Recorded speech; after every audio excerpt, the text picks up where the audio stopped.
काय करताय तुम्ही आता? कशाचे रोपं लावताय? फणसाची बी आणलेत हे, जे की आपण उन्हाळ्यामध्ये विकत फणस आणलं होतं ना त्याचं. आणि ही कशा कशाची झाडं लावली जरा सांग बरं सविस्तर. आंब्याची, सीताफळाची, पेरूची, पायनॅपल पायनॅपलची आणि आता फणसचं चालू आहे. लसूण पण लसूण पण लसूण पिशवीत लावतात का? तर आता हे कधी गार्डन कधी तयार करायचं याचं? उगवल्यावर का? उठून घे ना पिशव्या. लाडू दादाला पिशव्या देतो. त्याला काय काम सांगू नको. तर पप्पा त्याला इथं जे आपलं पहिलं याचे कलमं होते ना डाळिंबाचे, तर ती वाळून गेलेत, ते काढून देत आहेत. तर त्याच पिशवीत फणसाचे बिये लावतोय समर्थ. पप्पाला जशी आवड आहे तशीच समर्थला सुद्धा झाडं लावायची खूप खूप आवड आहे. तिथं पण तसंच करतोय. आहो प्लास्टिकच्या डब्यात ह्याचं संत्रीचं बी लाव, जी फळ खाईल त्याचं बी लावत असते ती.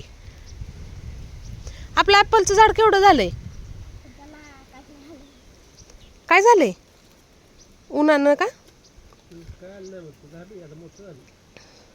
आता ही वापा आपल्या याचाच करायचं, आणि पाऊस आला ना समोर आपण यायचं सुट्टी घेऊन आणि सगळे झाडं लावायचे.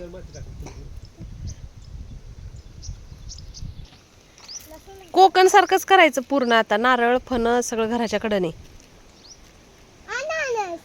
नारळ कोणाला आवडते? नारळ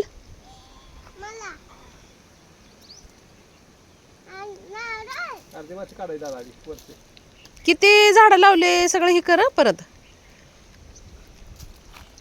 मोठाले टप्पुरे, ह्याला मोठ्या पिशव्या पाहिजे होत्या. लाडू आपल्या दादाला मदत करू लागा.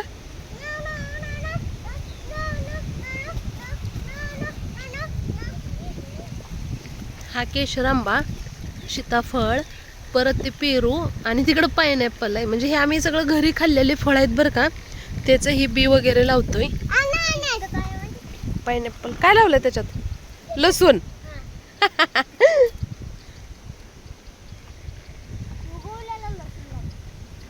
असू दे ठेव.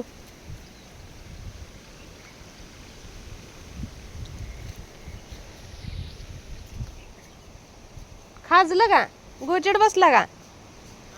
गोचिड बसला का म्हणलं?